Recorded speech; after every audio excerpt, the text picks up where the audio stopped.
Dios lo bendiga a todos en el nombre del Señor Jesucristo. La exposición del día de hoy se llama ¿Y qué con que Cristo habite en mi corazón? ¿Y qué con que Cristo habite en mi corazón? Hermanos, es un poco preocupante que en la actualidad incluso algunos predicadores bautistas han entrado a este marketing de distinguirse por exponer ideas rimbombantes, llamativas, con un marcado acomodamiento a su sentir de grupo eclesial, sin medir lo devastador que pueden ser sus ideas, dado al prestigio que ellos tienen como expositores de la palabra del Señor. Específicamente me estoy refiriendo a los que en sus exposiciones ya lanzan un interrogante de mala fe. Ellos hacen la siguiente pregunta: ¿es bíblica la práctica de invitar a Jesús a entrar en el corazón? ¿Es bíblica la práctica de invitar a Jesús a entrar en el corazón? Ahora, de otro lado, hay creyentes de buen hacer y buen sentir, ¿ya?, que se declaran calvinistas, ¿ya? Y estos calvinistas reconocen que esta declaración, la pregunta que hacen otros estas personas que digo que lo hacen de mala fe, ellos reconocen que esa declaración no es antibíblica, pero también dicen que puede causar ideas equivocadas, y en eso yo estoy al 100% de acuerdo, pues por norma general, todo lo que solamente se hace basado en las buenas intenciones, pero sin la simple pero profunda explicación de lo que dicen las Escrituras, puede causar confusión. Pero los que de frente atacan esta práctica, este dicho evangelístico, de hecho, aunque no lo dicen, también tienen en la mira otra práctica que es la oración de fe. Son combativos neocalvinistas y atacan costumbres evangélicas con las que ellos no están de acuerdo. Pero al decir que son prácticas antibíblicas, caen en la categoría que define la RAE, ¿no?, la lengua de la lengua española. Estilo de comunicar ideas que confunden, que desconciertan, ¿ya? Ahora, una cosa no quita lo otro, ¿ya? Diferente sería que afirmen que antes de realizar la oración de fe, los pasos bíblicos de recibir a Cristo como Señor y Salvador personal, la doctrina del arrepentimiento debería ser explicada magistralmente, en forma detallada. En todo lo del Señor, hermanos míos, en línea general, debemos ser constantes en una explicación detallada. Por ejemplo, lo que hoy apreciaríamos detalladamente en base a las Escrituras, el por qué es necesario que la divinidad habite en el corazón humano, por qué es necesario que habite en nuestro centro de control, llámele mente, llámele corazón, o como le llamaban algunas personas de las épocas bíblicas, que le llamaban a este centro del control riñones, ¿ya? Es necesario que Cristo reine, o la divinidad reine en nuestro centro del control. Pero vuelvo a repetir, de frente a atacar la práctica de la oración de fe, de frente a atacar el significado de invitar que Cristo more en el corazón humano, es posición neocalvinista, que no aguanta un escudriño escritural, pero sí sirve magistralmente para sustentar su perspectiva eclesial y doctrinal, atacando sutilmente el trabajo que otros hacen en pos del evangelismo. Esta forma de distinguirse, negando a otros grupos que trabajan para Cristo, no es algo nuevo, ya es algo sumamente antiguo. Ocurrió incluso cuando el Señor Jesucristo estaba ministrando, y su respuesta fue tajante. Lo voy a leer, no lo busque. Y esto está registrado en Marcos capítulo 9, versículo del 38-40. Dice así: Juan le respondió diciendo: Maestro, hemos visto a uno que en tu nombre echaba fuera demonios, pero él no nos sigue, y se lo prohibimos, porque no nos seguía. Pero Jesús le dijo, no se lo prohibáis, porque ninguno hay que haga milagro en mi nombre que luego pueda decir mal de mí, porque el que no es contra nosotros, por nosotros es. Ahora, repito hasta el cansancio, hay calvinistas, hay bautistas reformados, sumamente respetuosos, que luchan correctamente por la fe en Cristo. Por ejemplo, Charles Spurgeon, que era calvinista, por citar al más célebre. Y si tienen un método diferente para culminar su evangelismo, o simplemente no invitan directamente a tener una relación de servidumbre como lo hacemos nosotros, que la gloria sea para el Señor, porque hay que aprender a respetar diferentes puntos de vista. Como siempre voy a afirmar, la cultura doctrinal, el orden que se proyecta en otras congregaciones, no debe ser de nuestra incumbencia, a menos que nos inviten a exponer o enseñar de acuerdo a un tema en particular. Pero deploramos si esas ideas confusionarias, también usos y costumbres peligrosos, son introducidos o son adoptados por obreros de nuestra congregación, con el caballito de batalla que ellos siempre se exponen, ¿no? Ellos dicen ser defensores del purismo doctrinal. Y de hecho, hermanos míos, si no se pone coto educativo, estas ideas y estas actitudes pueden ser reproducidas en diversos niveles de nuestra grey y recién enterarnos cuando ya han hecho una tremenda trinchera, ¿ya?, en la mente, en el corazón de los hermanos en Cristo, y trastoque el quehacer normal que tenemos nosotros. Ahora, en línea general, hermanos míos, hay términos que no están en la Biblia. Por ejemplo, ríndete a Cristo, la Santa Trinidad, ¿ya? También clasifica ahí, invita a Cristo a reinar en tu corazón, la oración de fe, pero que nos sirve para expresar lo santo y lo puro del Señor y la obra que nos ha encomendado. De otro lado, un creyente que se declare purista, que se declare buscador de la santidad, tiene que tener cuidado de no estar dándole cosas a su Señor, ni a sus hermanos en la fe, por sus intereses o posiciones de su grupo eclesial. Sin más, hermanos míos, en esta parte introductoria, entremos a la sexta entrega que titula ¿Y qué con Cristo habita en mi corazón?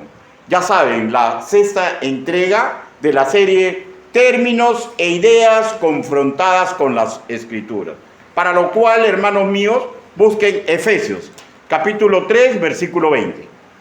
Efesios, capítulo 3, versículo 20.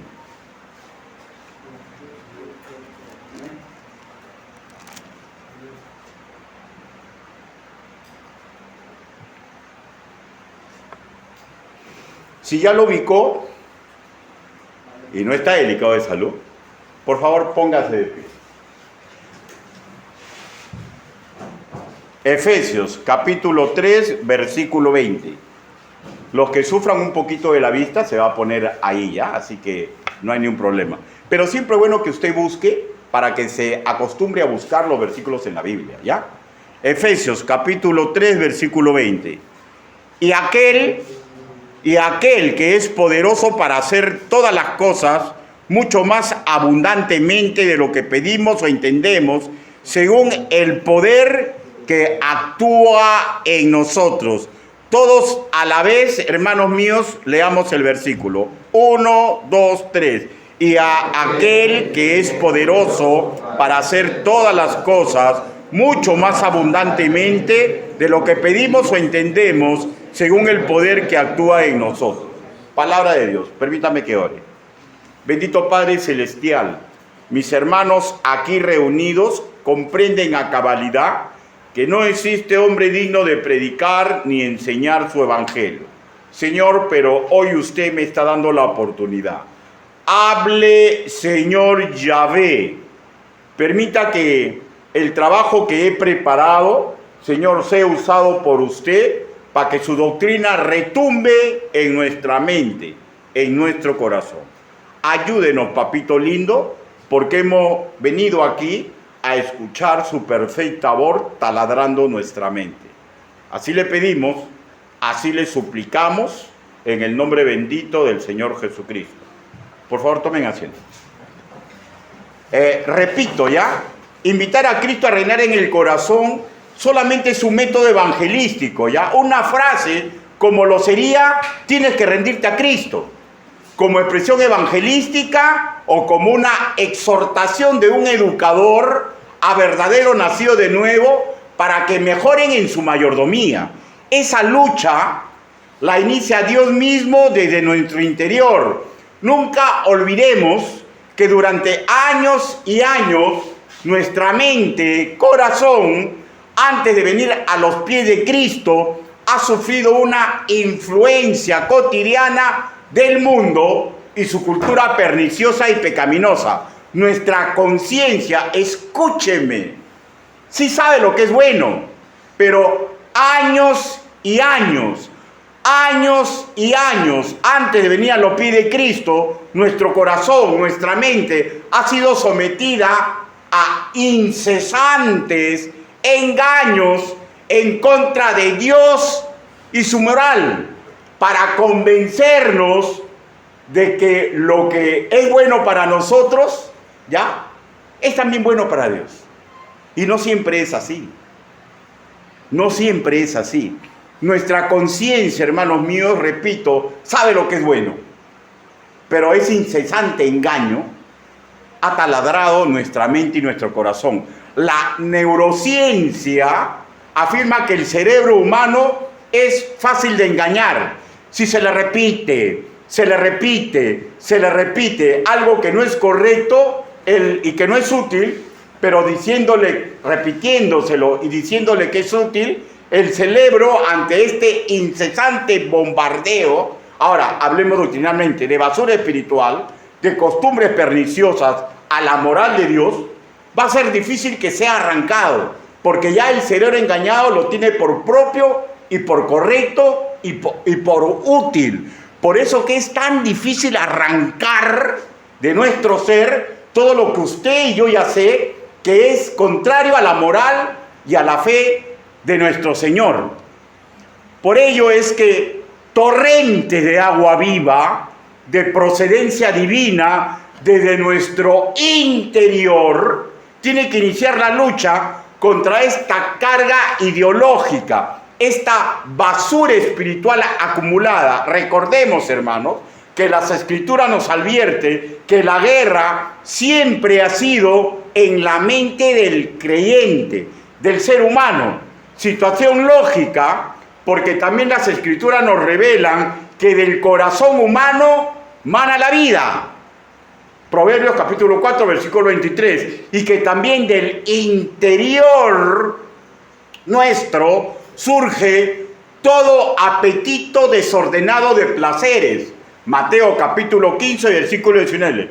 Como espero sea visible, ese es el motivo por el cual nuestro general en jefe tiene que habitar en nuestro corazón para dar batalla, ¿ya?, para que nosotros hagamos lo correcto y lo que nos conviene. Ahora, recuerden esa palabrita, habite, ¿no? Es necesario que Dios habite en nuestro corazón. Recuerden esa palabrita, habite, que luego la vamos a explicar. Leamos Juan, capítulo 7, versículo 38, sin perder Efesios, por favor. Juan, el Evangelio de nuestro hermano Juan, capítulo 7, versículo 38. Dice: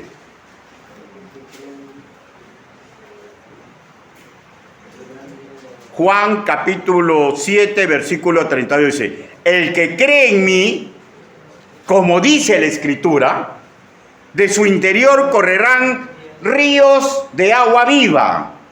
Ahora, esta metáfora, ¿ya?, no solo habla de la salvación mediante el Espíritu Santo, sino también habla de lo que viene acompañando a esta presencia divina en nuestro ser. ¿Saben lo que viene acompañando la presencia del Espíritu Santo? Dones divinos, capacidades sobrenaturales para que podamos trabajar acorde a los planes, a la santidad, que es beneficiosa para nuestra vida y beneficiosa para la hora por la cual Jesucristo murió en la cruz. Sin esta ayuda sobrenatural, divina, no podemos ver con claridad la luz espiritual. Dios mismo quita el velo, y eso está en 2 Corintios capítulo 3, versículo 16. Algo imposible de realizar solamente para nuestro intelecto. Y esto no es algo nuevo, ¿ya? La diferencia a mérito de la intervención directa de la divinidad misma es sola Escritura. ¿Qué significa sola Escritura? Que se sustenta en el Nuevo y en el Antiguo Testamento. Busque Salmos capítulo 36, versículo 9. Salmos capítulo 36,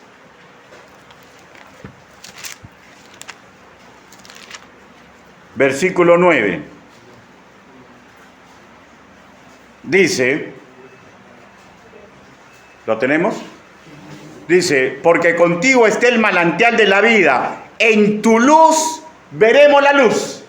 En tu luz veremos la luz. Creo que es sumamente claro, ¿no, hermanos míos?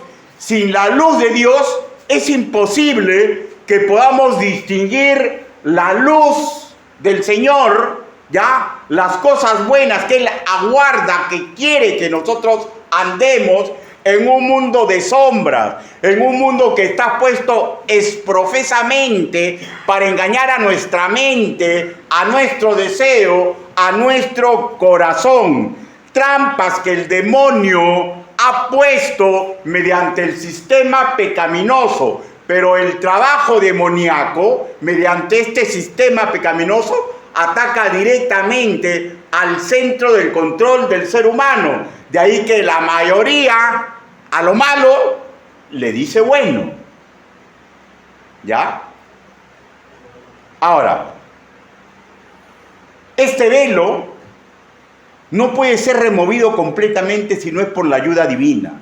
El apóstol Pablo, sobre la urgencia de recibir esta ayuda, rememora Isaías capítulo 49, versículo 8, cuando en su segunda carta a los Corintios, en el capítulo 6, versículo 2, escribe de la siguiente manera: así os decimos que ahora es el tiempo aceptable de Dios, que ahora es el día de la salvación.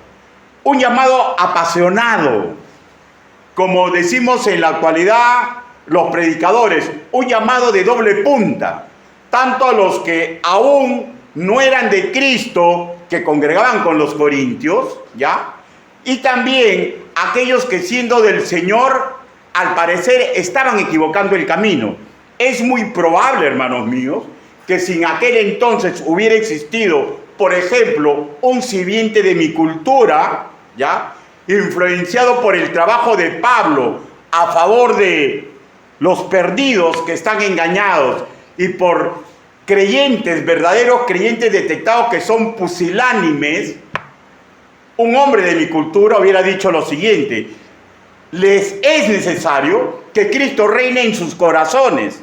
O de repente alguna expresión parecida, que es solamente cultura, pero por no ser una expresión de la época, no tiene por qué ser catalogada como antibíblica, ¿no? Repito, sin haber recibido a Cristo como Señor y Salvador personal, el poder sanador, rehabilitador, educador, no se puede realizar. Ahora sabemos, ¿no?, que quien habita en el corazón del creyente, castizamente hablando, es el Espíritu Santo, pues Cristo está en el tercer cielo, sentado a la diestra del Padre. Romanos capítulo 8, versículo 34, abogando por nosotros. Pero si el Espíritu en nosotros, también Cristo en nosotros y también el Padre Celestial, porque es algo que no podemos comprender, pero los tres son una unidad, ¿no? Ahora, veamos tres urgencias para que Cristo reine en nuestros corazones. Pero también usted podría decir, 3 urgencias para que el Espíritu Santo more en nuestro ser. ¿Ya? Urgencia que un evangelista en su trabajo en pos del evangelio podría decir, ¿no? Cuando invita, es necesario que Cristo reine en tu corazón, ¿no? O también podría decir a uno que ya es creyente, permite que Cristo verdaderamente sea el rey de tu vida. Y podrían ser 1000 variantes más, ¿no? Y esto es simple cultura, simple expresión. No tenemos que satanizar una simple expresión, ¿no? Asimismo recordemos ya que la divinidad no nos obliga a nada, pero siempre Él decide premiar, castigar, sostener con su justicia que es imperecedera, o sea que sí o sí va a hacerse, ¿ya? Lo que hace un creyente. Y acuérdense, ¿ya? Es terrible dar cosas al Señor. Es terrible darle cosas al Señor. Ahora, vamos a desglosar en 3 puntos. Primero, si Cristo no habita y en la práctica no reina en el corazón, no se puede amar a nivel divino. Escúcheme, ¿ya? Si Cristo no habita y en la práctica no reina en el corazón, no se puede amar a nivel divino. Efesios capítulo 3, versículo 17. Efesios capítulo 3, versículo 17. Dice así: para que habite Cristo por la fe en vuestros corazones, a fin de que, arraigados y cimentados en amor. Vuelvo a repetir, para que habite Cristo por la fe en vuestros corazones, a fin de que, arraigados y cimentados en amor. De hecho, hermanos míos, el esfuerzo evangelístico y educador solamente es un esfuerzo, ¿ya? ¿Y saben para qué? Para crear en una mente ajena, por ejemplo, lo que yo estoy haciendo ahorita al exponer, crear en una mente ajena las condiciones necesarias para que el sujeto que estoy intentando influenciar no se oponga al mensaje. Y este sano esfuerzo requiere de 2 condimentos del mensajero. Primero, tengo que tener un buen testimonio, porque si no, mi palabra se la lleva el viento. Y segundo, tengo que tener una correcta presentación del Evangelio. Ojo, escúcheme ya, el método humano no es nada sin el amor de Dios, porque nunca olvidemos que el que da el primer paso siempre es el Altísimo. Y esto está sustentado en la primera de Juan capítulo 4, versículo 19. A este respecto, Adam Clarke se expresó así: en el orden, Adam Clarke es un siervo que en 1700, imagínense, ¿no? O 1800, ahorita no recuerdo, ya, que está allá en la presencia del Señor. Y él se expresó así: en el orden de su eterna misericordia, Cristo, el reparador de la brecha, viene a purificar el templo para que vuelva a ser una morada adecuada para el Dios bendito. O sea, si ya hemos explicado el llamado externo que realiza el expositor humano, en este caso yo, y el trabajo interno que es a cargo de Dios mismo, ¿ya? Ahora centrémonos en la colaboración para su santificación que le corresponde a dicho creyente que se está intentando influenciar en su corazón. Para lo cual, permítame que me adentre en un trabajo idiomático en el versículo 17 para dilucidar el trabajo que le corresponde al dueño del corazón.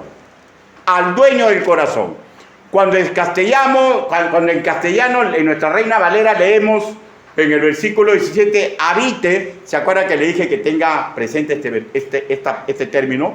De hecho, que habite Cristo en el corazón del creyente, recordemos, nos estamos enfocando en la edificación, ¿ya? El vocablo que en nuestra Reina Valera 1960 leemos habite, corresponde al término del griego koiné katoikeo, Katoikeo, que implica alojarse permanentemente como si estuviera en su propia casa, que implica alojarse permanentemente como si estuviera en su propia casa. Katoikeo es un término compuesto. Uno de sus componentes es la palabra del griego koiné, oikeo, que define el acto de ocupar una casa, por implicancia, cohabitarla. Y sabemos que la Biblia dice que Dios viene a ser morada en nosotros, ¿no? Segunda de Timoteo, capítulo 1, versículo 14. Esta figura literaria, esta metáfora, tiene una particularidad. Y permítanme que se las explique. Para asimilar lo que debería ocurrir en el creyente, lo que Dios quiere que ocurra en el creyente, el motivo por el cual uno se esfuerza para tener buen testimonio, para presentar correctamente la palabra del Señor, el motivo por el cual es necesario que Dios habite en el corazón del creyente, ¿ya? Esta figura literaria, esta metáfora, tiene la siguiente particularidad. Escúcheme. Quien habita en un hogar, una casa, tiene que sentirse cómodo, pues ese es el sentido del término que conocemos como hogar. Puede ser un rinconcito que no tenga los lujos de un palacio, puede ser una choza, puede ser sumamente humilde, pero es el sitio donde yo me siento cómodo. Es el sitio donde yo me siento cómodo. Ese es el sentido del término hogar.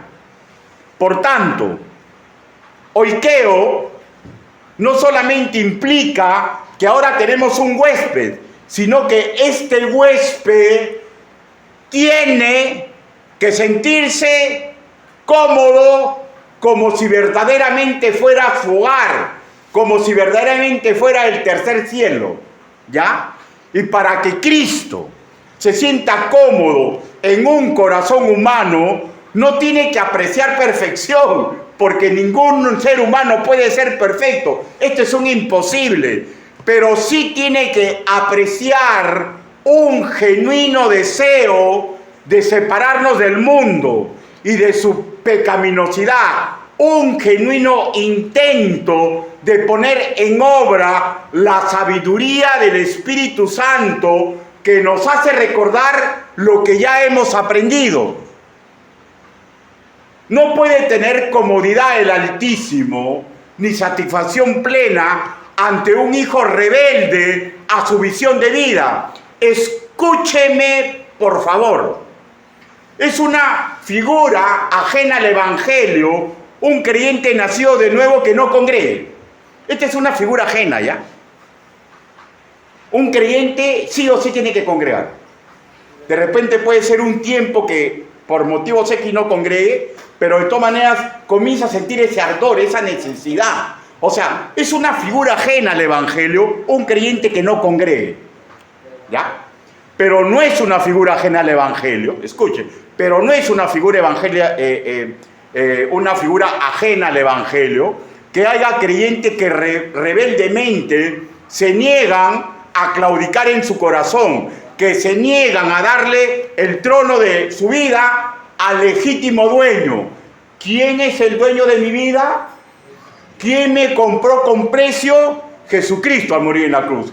Y Él es el verdadero dueño de mi corazón. Pero no es una idea extraña que usted que está sentado ahí y el que está exponiendo el Evangelio nos neguemos de entregarle nuestro corazón. No es una figura ajena.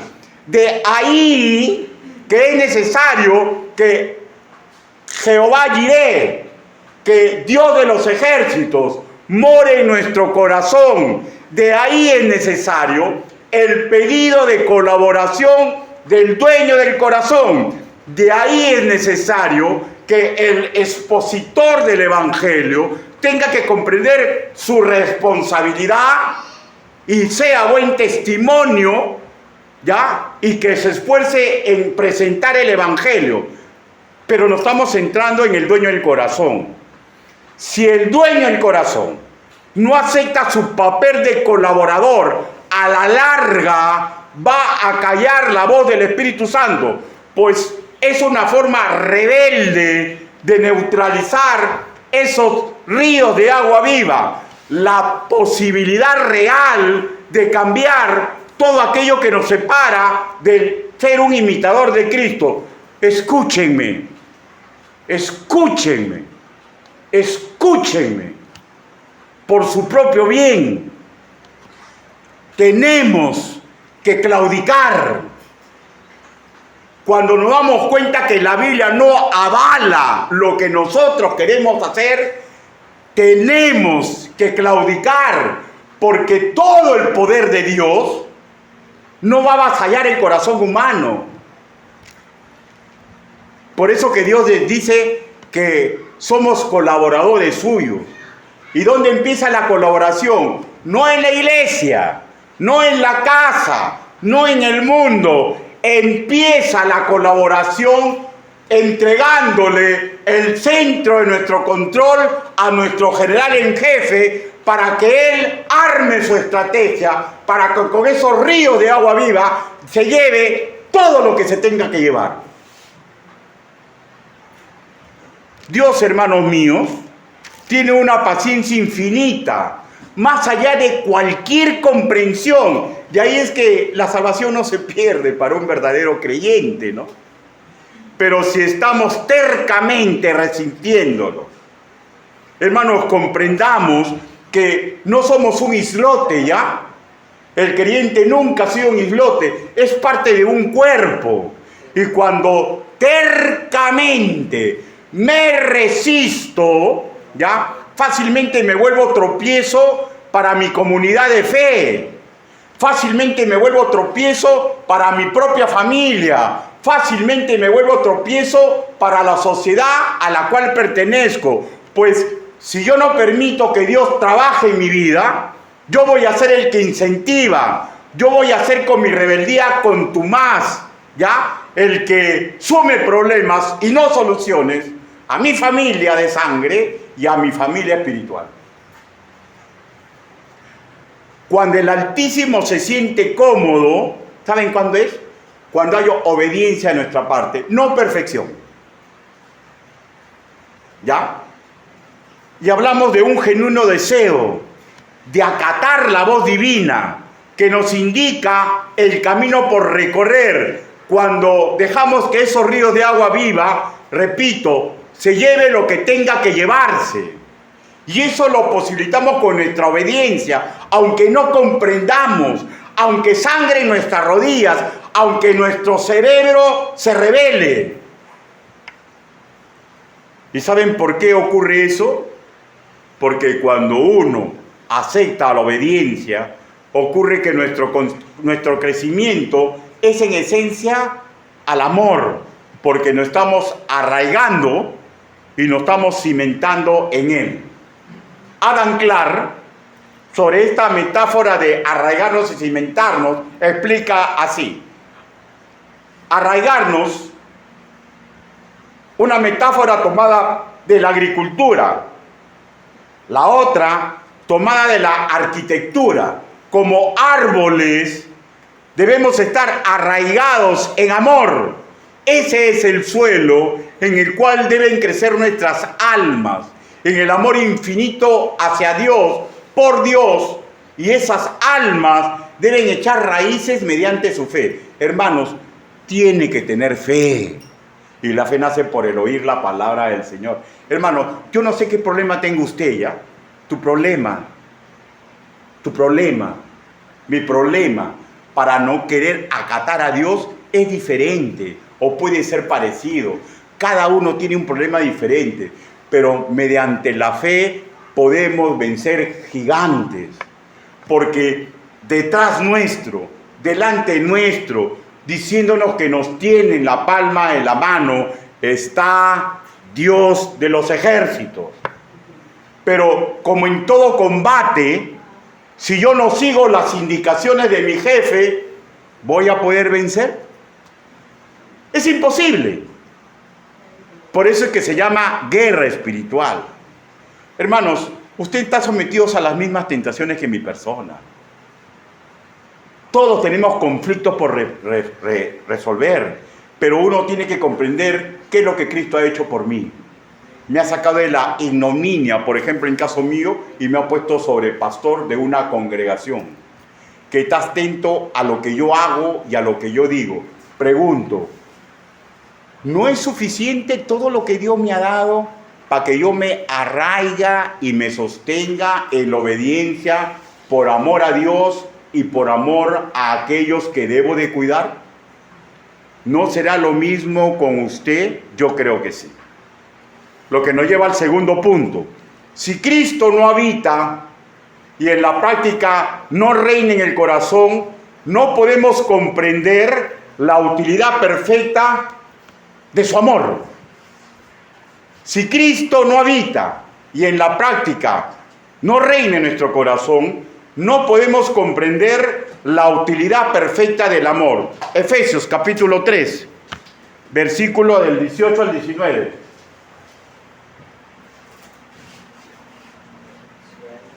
Dice: seáis plenamente capaces de comprender con todos los santos cuál sea la anchura, la longitud, la profundidad y la altura, y de conocer el amor de Cristo que excede todo conocimiento, para que seáis llenos de toda la plenitud de Cristo. Vamos a ver consecuencias, ¿ya?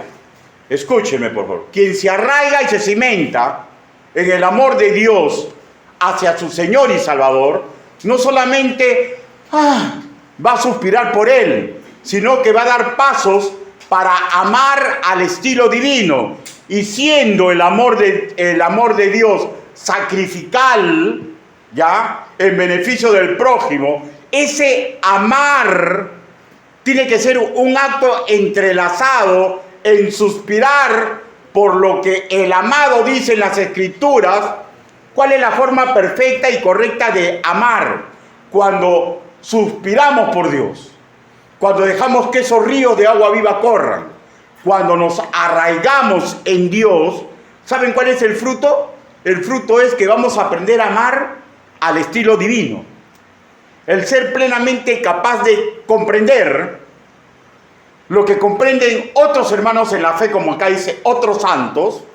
O sea, por ejemplo, la profundidad, la utilidad, lo salvador, lo liberador, que es el amor de que hablan las Escrituras, o como dice el apóstol Pablo, ¿no?, la anchura, la longitud, la profundidad y la altura del amor.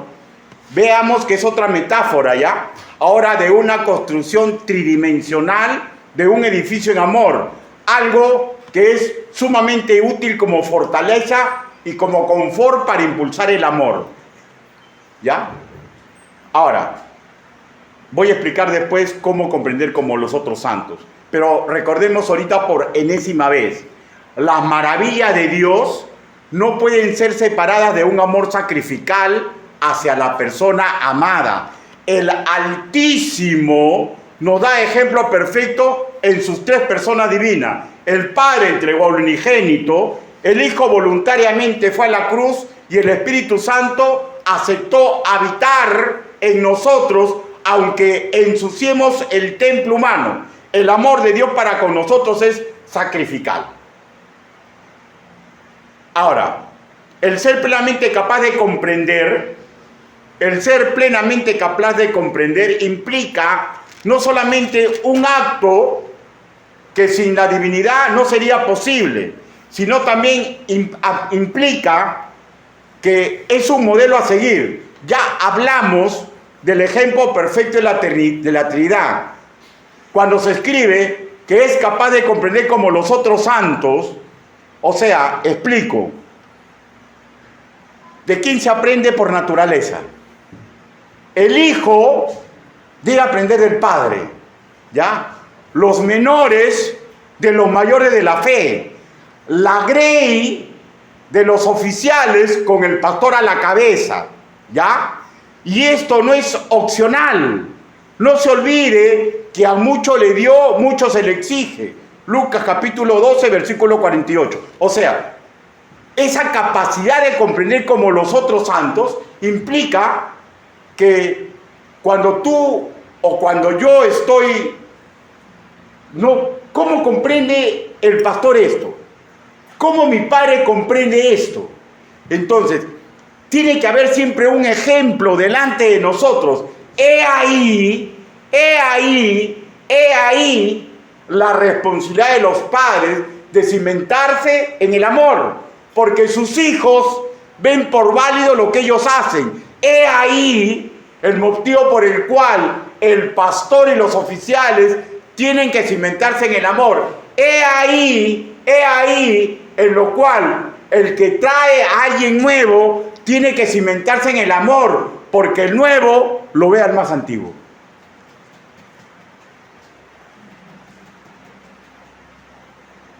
Visto así el tema, hermanos míos, ningún nacido de nuevo debe quedarse con el simple, aunque maravilloso, salvarse del lago de fuego. Porque es necesario que Cristo reine en nuestros corazones para que crezcamos en amor. Y por intermedio de ese amor divino y esa aceptación de esa forma de amar, seamos, escúcheme ya, digno ejemplo de imitar de otros que vienen detrás nuestro. Un amor sacrificado que excede todo conocimiento filosófico, romántico, científico, que el ser humano puede concebir. Un amor que no emparenta con el querer. Un amor, una calidad de amor que se forja y se afianza en el corazón cuando uno lo deja reinar a Cristo en su centro de control, excede todo conocimiento. Cuando nuestro Reina Valera 1960 leemos excede, apreciamos el vocablo griego hyperbalo, que implica sobrepasar cualquier marca usual, un conocimiento, ¿ya?, de la ciencia, ¿no? Conocimiento accede a todo conocimiento. Conocimiento, la palabra en el griego koiné, gnosis, ciencia en general. Gnosis, a mérito de su raíz, que deriva de ginosko, implica un conocimiento que nos hace notar, que nos hace reconocer, que nos enseña a sentir, que nos informa, nos hace comprender lo poderoso y útil que es amar como Dios ama, ¿ya? Y esto solamente mediante el conocimiento escritural y el ejemplo divino que las mismas escrituras relatan. Hermanos, los rabinos judíos de la época de Jesús se jactaban de tener el conocimiento fundamental, como se jacta en la actualidad muchas personas en el mundo, ¿no? Pero en honor a la verdad, en aquel entonces, en la época de Jesús, ellos estaban bien lejanos de tener el conocimiento a cabalidad del amor. Incluso le llegó a suceder a sus profetas. Jonás, hermanos míos, se negó a ir a Nínive porque no quería que Dios perdone a sus enemigos. ¿Ya? Ahora, ¿se acuerdan la parábola que da el Señor Jesús del levita y el sacerdote que no reconocen al caído como su prójimo? ¿Ya? ¿Por qué? Porque se habían olvidado de la ruta correcta, no sabían amar. ¿No es lo mismo en la actualidad? Hermano, usted pregúntele a cualquier persona que te describa lo que para ellos es el amor. ¿Y saben a qué conclusión vamos a llegar? Que ellos quieren, no aman. Porque es bien difícil que se quieran sacrificar por la persona amada. Y cuando la persona amada no hace lo que quieren, ¡pum!, rompe los palitos.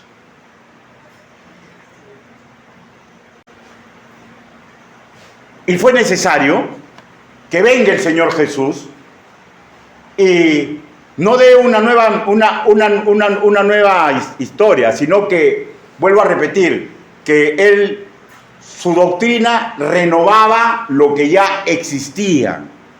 ¿Y qué es lo que Él vino a enseñar? Un amor al estilo divino, de perdonar, de poner la otra mejilla, de luchar por los pecadores. Y ese hombre se llamó Jesús, el Cristo. el hombre de Nazaret, que nos vino a refrescar la forma correcta de amar.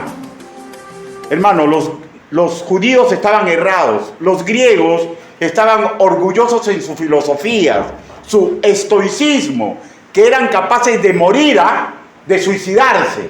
¿Esa es la forma correcta de amar? ¿Correcto suicidarme para que mis hijos tengan buen ejemplo? Pero ellos tenían otra forma de amar, el sibarismo, que era un amar desordenado. ¿Era acaso esa la forma correcta de amar? O sea, con todo el nivel de perfección intelectual que lograron los griegos, tampoco fueron capaces de dar la información correcta de cómo amar.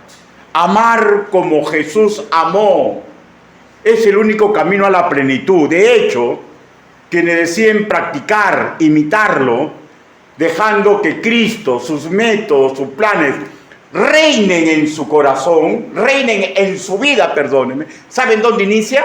Cuando le entregamos nuestro centro de control, para que Él ahí, con esos ríos de agua viva, limpie lo que tenga que limpiar y se exceda al exterior y se transforme en acciones amorosas.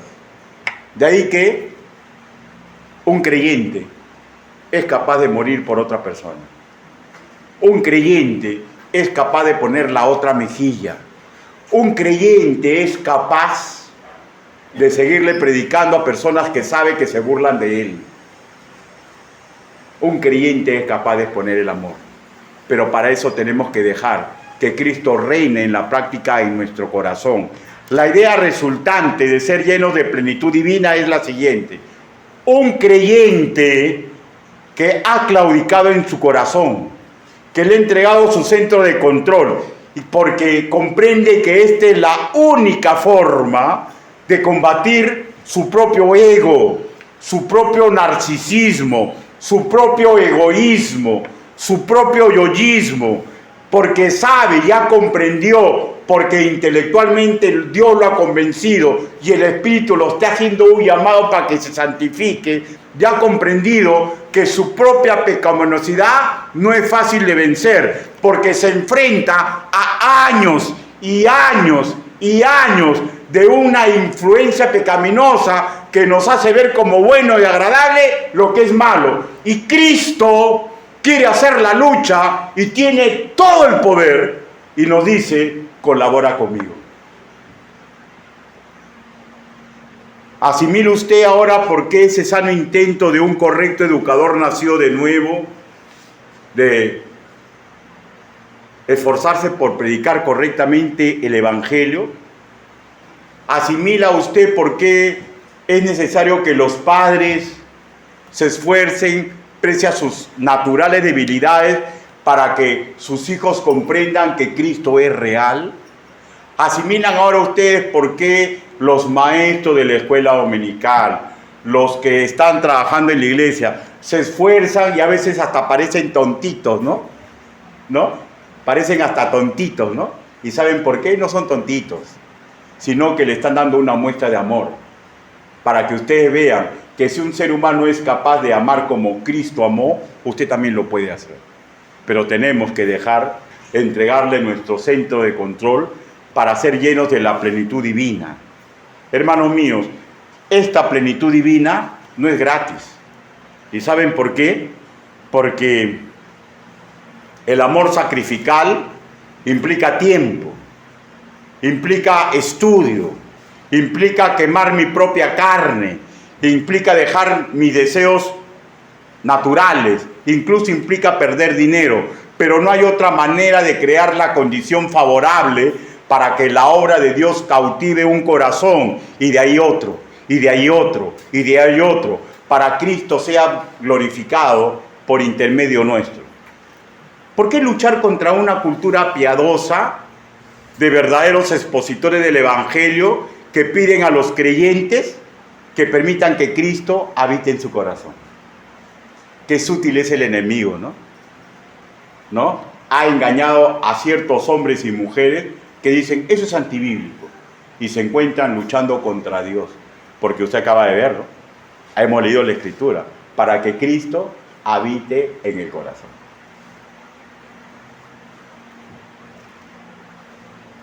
Y este último dicho, que Cristo reine o habite en el corazón, nos da paso al tercer punto. Si no aceptamos el método divino por el cual debería reinar en nuestro corazón, vamos a neutralizar el poder que debería actuar por intermedio nuestro. Efesios capítulo 3, versículo 20. Y aquel que es poderoso para hacer todas las cosas mucho más abundantemente de lo que pedimos o entendemos, según el poder que actúe en nosotros. Hermanos, el maestro MacArthur califica el versículo 20 como una doxología. ¿Saben lo que es una doxología? Es una alabanza por lo que Dios está haciendo, ¿ya? Y aquel que es poderoso para hacer todas las cosas y mucho más abundantemente es un himno de alabanza. Es un himno que habla de la honra de Cristo por lo que Él puede lograr. Hermanos, Él puede hacer mucho más abundantemente de lo que puede hacer cualquier persona. Adam Clark explica que es imposible expresar el pleno significado de estas palabras. ¿Por qué? Porque Dios es omnipotente, porque Dios es todopoderoso, porque nadie se le puede oponer a Dios, porque Él quiere dar sobreabundantemente, no solamente a ti, sino a las personas que a ti te rodean.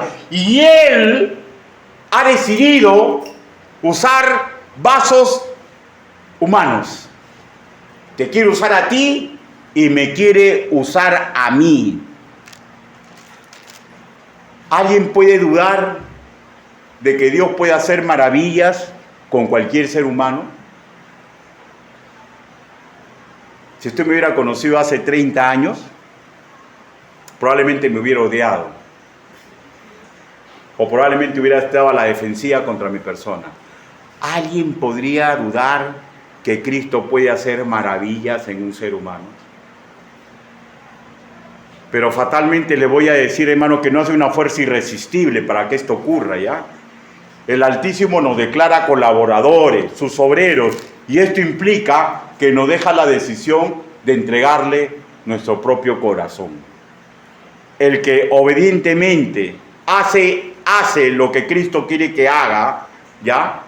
El que obedientemente desarrolla una relación íntima con Dios, permite que Dios se magnifique por intermedio de un hombre o una mujer imperfecta.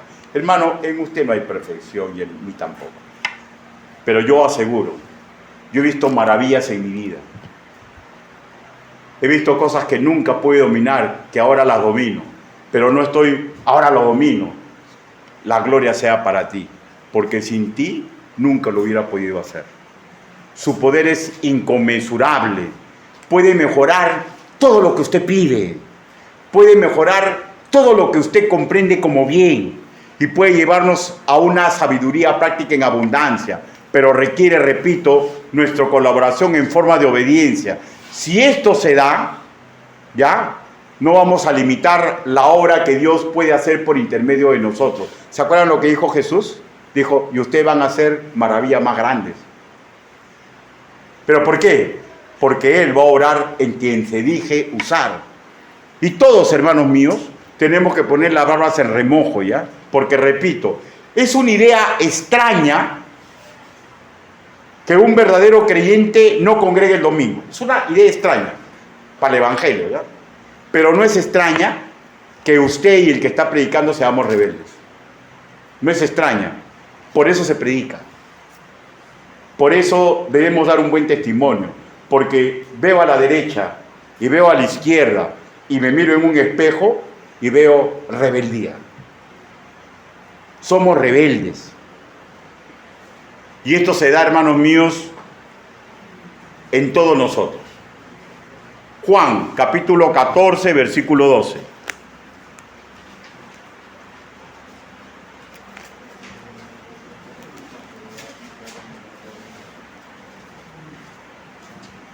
Dejémonos usar, hermanos míos. Juan, capítulo 14, versículo 12. Dice, de cierto os digo, en que el que en mí cree, las obras que yo hago, él las hará también, y aún mayores hará, porque yo voy al Padre. Hermano, ¿no es maravilloso eso? ¿Se dan cuenta de lo que él está diciendo? Me está diciendo, Ricardo, te está diciendo a ti con tu nombre, que si te sometes a él, vas a hacer cosas grandes y maravillosas. Hermano, no es mentira, es cierto. La palabra de Dios es verdad. No colabora con la gloria y la honra de Dios un hijo desobediente, ¿ya? Que sabiendo hacer lo bueno hace lo malo. Santiago capítulo 4, versículo 17. Y eso en cualquier campo de la mayordomía. De otro lado diré, hermanos míos, que un maestro o predicador que no exhorte sanamente a sus hermanos en la fe a hacer lo correcto y que no esté dando un ejemplo digno de imitar, ¿ya? Que no exhorte a los hermanos para que permitan que Cristo en la práctica reine en sus corazones, hermanos, no merece dirigir una grey. No merece predicar la palabra del Señor. No lo merece. Por analogía voy a decir, hermanos míos, que un maestro predicador que ataque, intentando ridiculizar, desprestigiar los sanos intentos que sus otros hermanos de la fe de otras congregaciones hacen para que los creyentes y los incrédulos claudiquen en su corazón a Cristo, porque no se acomode esa cultura a la suya, no merecen tener un púlpito entre nosotros los bautistas. Tengan cuidado de estar escuchando a estos personajes que hablan muy bonito y saben mucho de la Biblia, pero soterradamente atacan a aquellos que están haciendo un trabajo fuera de su grupo. Hermanos, hay calvinistas y hay bautistas reformados que son sumamente decentes, que yo les permito predicar en este púlpito. No habría ningún problema, ¿ya? Porque son hermanos que luchan bajo otra perspectiva, pero no han dejado de ser creyentes en Cristo. Pero tengamos cuidado, porque hay algunos que intentan envenenar, porque no se adecúa a lo que ellos piensan. Respetar lo que otros hacen, que no se reúnen con nosotros, es el único camino para agradar a Dios. El Altísimo, hermano, tiene innumerables ovejas, obreros, con diversos apellidos y culturas, pero todas debemos tener un solo sentir: predicar a Cristo justificado y no estar poniéndole piedra a otros que predican a Cristo. Nada de esto es fácil, hermanos míos, nada de esto es sencillo, pero repito el sano consejo: tengamos cuidado quién dejamos que moldee nuestra mente y nuestro corazón. Conclusiones: si Cristo no habita y en la práctica no reina en nuestro corazón, no podemos amar a nivel divino, porque el amor es sacrificado.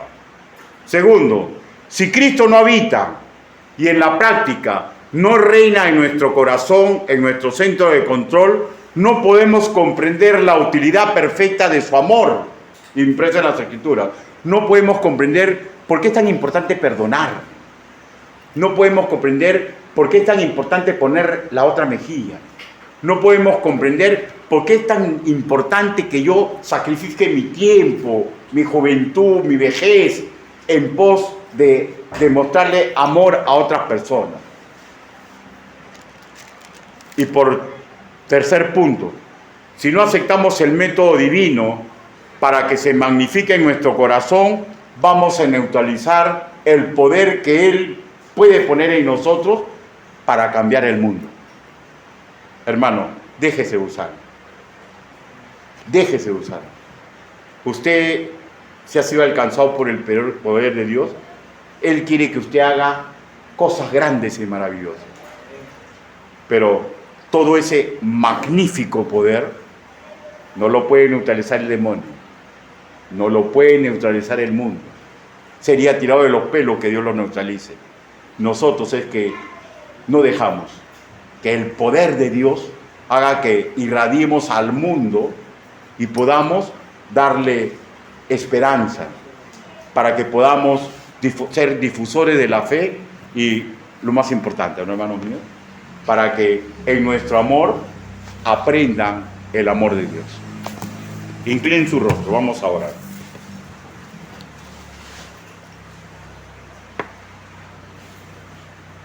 quiero hacer una invitación. Puede ser que usted sabe que Cristo no reina en su corazón. Puede ser que usted sabe desde el punto de vista que aún usted no es creyente. Si usted no es creyente, todo el poder de Dios, usted no lo puede hacer.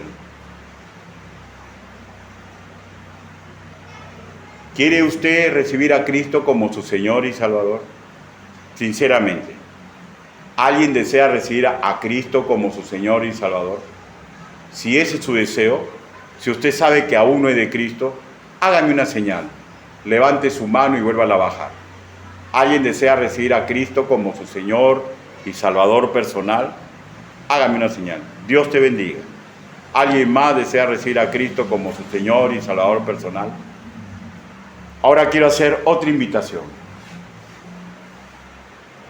¿Usted sabe lo que tiene que cambiar en su vida? ¿Le parece imposible? Tiene que darle el lugar a Dios que le corresponde. Él lo puede hacer. ¿Le ha dado el lugar a Cristo en su corazón? ¿Lo deja reinar o prefiere hacer lo que usted cree conveniente? ¿Quiere que ore por usted para que usted tenga esa fuerza de obedecer, para que el Señor pueda combatir todo lo que usted le hace daño? ¿Alguien desea que ore en ese sentido por él o por ella? Hágame una señal y levante su mano. Dios te bendiga, Dios te bendiga, Dios te bendiga, Dios te bendiga, Dios te bendiga. ¿Alguien más? Dios te bendiga. Una tercera invitación. Usted ha comprendido que si usted no se somete a Dios, no va a poder hacer cosas grandes y maravillosas. Hermano, Dios tiene un plan perfecto para cada uno de ustedes y mi persona. No neutralicemos el poder de Dios. ¿Alguien desea arrepentirse de un pecado y entregarlo? Decirle, Señor, perdóname. Señor, ayúdame a superar esto. Señor, yo no quiero neutralizar el poder que tú puedes manifestar en mí. Si ese es tu deseo y quieres pedirle perdón, y si después necesitas una consejería para tratar dicho problema, eso ya es en privado. Pero alguien desea arrepentirse por un pecado que necesita tener consejería, hágame una señal. Dios te bendiga. ¿Alguien más? Dios te bendiga. ¿Alguien más? Vamos a orar. Bendito Padre Celestial, usted ha visto las manos levantadas. Señor, son personas que han comprendido, Señor, que sin usted no van a poder hacer grandes cosas. Ayúdelos, Padre. Usted sabe los que han levantado su mano por qué lo han hecho. Usted sabe, Señor. Ayúdelos, Señor, en sus decisiones. Señor, si entre los que han levantado su mano hay alguien que necesite consejería, Señor. Señor, denos la sabiduría necesaria para poder ayudarlos como lo que somos, una familia espiritual. Ayúdenos, papito lindo, para que en la práctica le entreguemos nuestro corazón a usted, Señor. Porque usted sabe todo lo que tiene que desechar en nuestro ser, Señor. Y sin usted va a ser imposible que lo hagamos. Ayúdenos, Señor. Así le pedimos, así le suplicamos, en el nombre bendito, precioso y poderoso